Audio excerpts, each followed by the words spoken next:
Welcome to The Faithful Steward. This is a podcast all about sharing biblical wisdom and practical insights in order to help church leaders pursue and teach financial freedom as part of Christian discipleship. We believe this is a spiritual conversation, and this is a place where the church needs to lead the way in order to move our communities forward in how we steward God's resources. I'm your host, James Lenhoff, and I am so passionate about this conversation and helping leaders have the confidence to step into it. We believe that if we help people thrive financially and grow spiritually, it changes everything. And I am so excited to join you on this journey.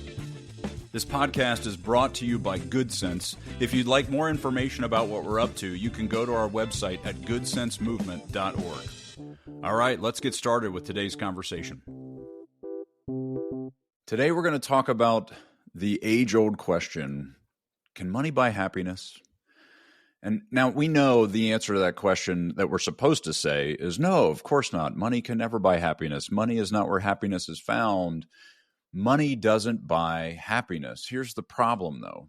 It does. To some degree, we've all experienced the fact that there is a jolt of enjoyment and delight and happiness that happens when we spend money on something that we want. And so the frustrating thing about this question is that we answer it in a way that people who have experienced some sense of momentary, fleeting, to be sure, happiness when they have spent money, we know that that the experience is happiness, and yet we tell ourselves money doesn't buy happiness. And so we're going to talk through that. Why is it that we have experienced happiness before, and yet we're telling ourselves money doesn't buy happiness? Well, here's really what happens. The research is telling us that there is a point where money does buy happiness. There is a level of stability and comfort and overall confidence that a certain amount of money buys. And the amount that threshold is depends on the study that we look at. Some say it's $75,000 in household income. Some say it's more or less than that. But the bottom line is that for the initial levels of income that we experience, there is an experience of happiness that we are buying with that money. And that makes sense to me. We can't experience happiness if we don't have a roof over our head. We can't experience happiness if we are constantly stressed about where we're going to get our next meal. There are levels of happiness that get unlocked simply because it's not crowded out by fear and anxiety and desperation and stress. That makes sense. And most of the time, we experience some level of that happiness in what really would be better called contentment, steadying our minds, being in a position where we are not constantly worrying and fearful. We would maybe call that happiness, but it's probably better termed contentment. The thing that's really interesting is that there is a very obvious diminishing benefit to more money in terms of that measure of happiness. All of those studies, no matter where they draw the line to say the level of happiness that we achieve, whether that's at that $75,000 or $100,000 or $50,000, those levels all show that once you get beyond that number, the amount of happiness, quote unquote happiness, that each additional dollar buys you is less and less and less. The law of diminishing returns, right? We find ourselves becoming less and less satisfied, less and less content, and less happy with each additional dollar that we get. And that, to me, is really fascinating because there's a point, I think, where we move from that level of contentment and I'm going to be okay to now a level of discontent. I need to continue to keep up with the Joneses, to buy more stuff, to finance a lifestyle that I can't afford. And now we're adding back into that equation anxiety, fear, and discontentment. And so it makes sense to me that once you click through some of those thresholds, some of the things that you avoided or that you were healing from or getting away from as you got to a place of steadiness, you actually go back into. It's fascinating to me that we end up in a situation where we're adding back in discontentment and anxiety and worry because we're so focused on making a lifestyle that we see other people affording, and now we're chasing something. And so money does buy happiness. We need to reframe the way we think about this. But it is not the source of that happiness, and that is the key. Scripture is very clear that it is not money that causes issues. Money is a neutral thing. It is our love of money that is the root of all kinds of evil. It is our heart condition. It is when we start looking to money to bring us happiness, when we start to see it as the source of contentment and peace and satisfaction. That is the problem. That's what becomes this insatiable chase, this unending pursuit of more. That is what leads to the toxic heart condition that we see so often and so pervasively in our society.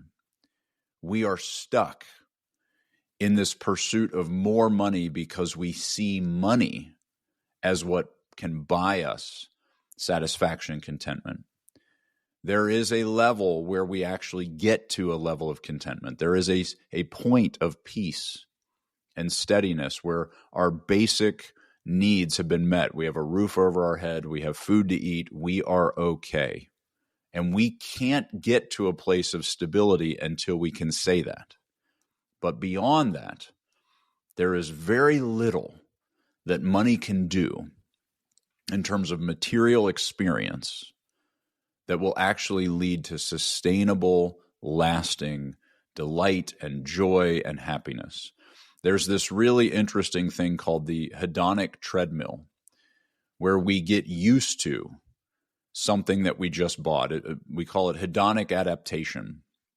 We buy a thing, and that thing for a moment gives us this jolt of joy and delight and what we may call happiness.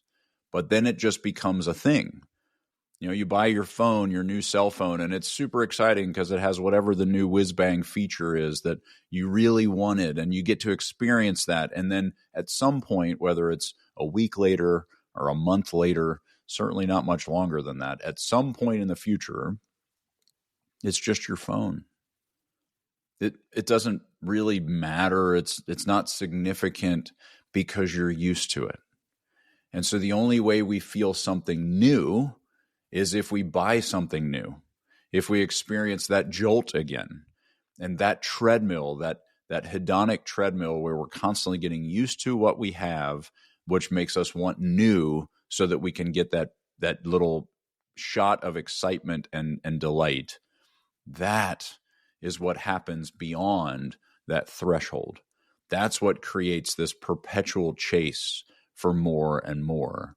And that is what Scripture has been warning us to guard our hearts against. When we see money as the source of that delight and that happiness, we have no choice but to want more. I think it's interesting that in Proverbs, we see Solomon asking, God, give me neither riches nor poverty.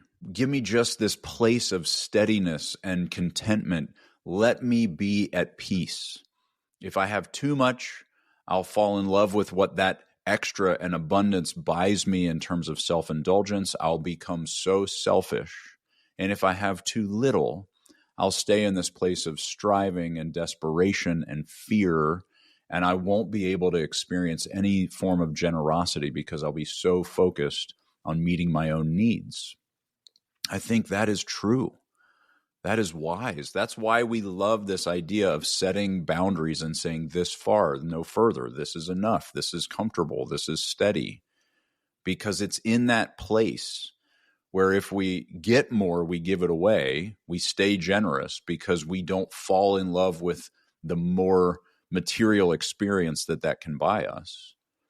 We also want to be in a place where we can be confident and steady and know that we're okay, so that we're not in a place of scarcity, and we're not hoarding and scrounging and fighting to protect ourselves, because that is a very hard place to be long term. It is exhausting. It is hopeless. It's self-defeating. And so it is that middle ground, that sweet spot that the wisdom of Proverbs is calling out. That's where we want to put ourselves. And we can experience happiness in that space. And the studies that we've seen in behavioral finance prove that that is true. Scripture has been telling us it's true forever, but we now have these data points that show us that that is kind of a sweet spot where we experience more happiness. If we go through that place, if we get beyond those levels, we actually inject the things that we escaped in the first place, and it comes back. So let's talk about how money can bring us to a place where it gets in the way of true happiness. We've already kind of indicated this idea of falling in love with the more that it can give us, because we keep getting these jolts of delight and joy in that self-indulgence. It also can become the thing that we worship. It can become our focus. Our attention is on more. Our attention is on income and cash flow and making sure that we get as much as we can. And it actually can block us, like the rich young ruler experienced with Jesus. He went away sad because he had great wealth. He was unwilling to relinquish his ownership in the resources that he had. He was unwilling to say, it's not mine, I don't need it, because he saw it as his source of confidence and status and significance. And it actually becomes the replacement of our worship of Jesus. It puts us in a place where we don't find our significance in him. We don't find our confidence in him. We don't find our contentment in him. We find it in our money. And so it does steal the happiness and the joy from us when we replace pursuing God's intention with his resources, when we replace our journey of generosity with this self-indulgent, self-focused experience. There is so much beauty and so much delight and happiness that can actually come from more money being in our hands that we then honor God with. There is a way to break through that plateau, that point where money no longer buys happiness. There is a way to actually allow it to continue to buy more happiness. But most of that comes from us stepping further into generosity, from us recognizing as it continues to accumulate, this is not mine. None of it is mine. It is all God's, and all of it is there for future obedience. Faithful stewardship is what protects us from the ways that money can steal our happiness if we're not paying attention. And what I have seen is that these things become self-feeding, virtuous cycles. And so if we have drawn these lines and said this far, no further, we have said this is contentment, we've put our lifestyle cap in place, we've been intentional with our faithful stewardship. One of the things that's really interesting is that state of contentment a lot of times leads to more resources. We show up in a way that is peaceful and steadied and content, and we end up being more effective in our work because we're not anxious and worried. We're not striving and fighting to grab more. We're just allowing it to come our way. We show up with a sense of joy and delight, and so we're not medicating, overspending, and making ourselves feel better by buying more stuff, because we don't need to do that. And so we end up accumulating more resources because it's not going out the door to buy more things to medicate our unhappiness. That's how it becomes self-feeding.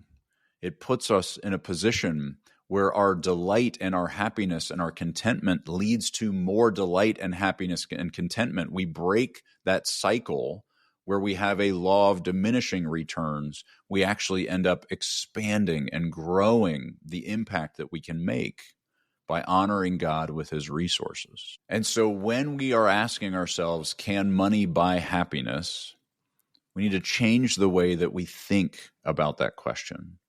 Yes, it can. And putting boundaries in place, allowing ourselves to find that place of contentment and then stay there, buys even more. It opens us up to even more happiness and delight and joy as we step further into generosity, as we step further into faithful stewardship and further into future obedience. We actually get to experience the more that God has for us, rather than just spending more in this relentless pursuit of that shot of delight and joy that doesn't last.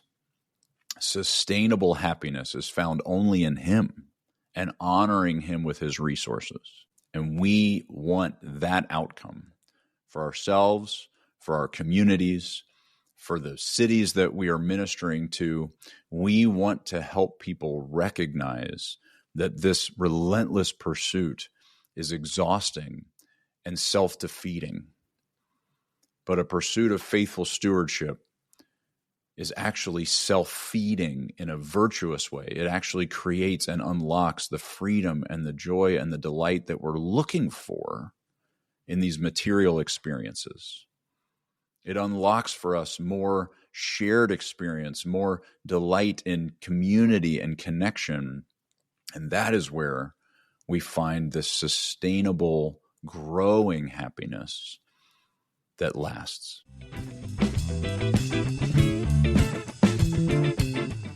Well, thank you so much for listening to the Faithful Steward podcast. Be sure to check out the show notes for links and other information that we mentioned in today's episode.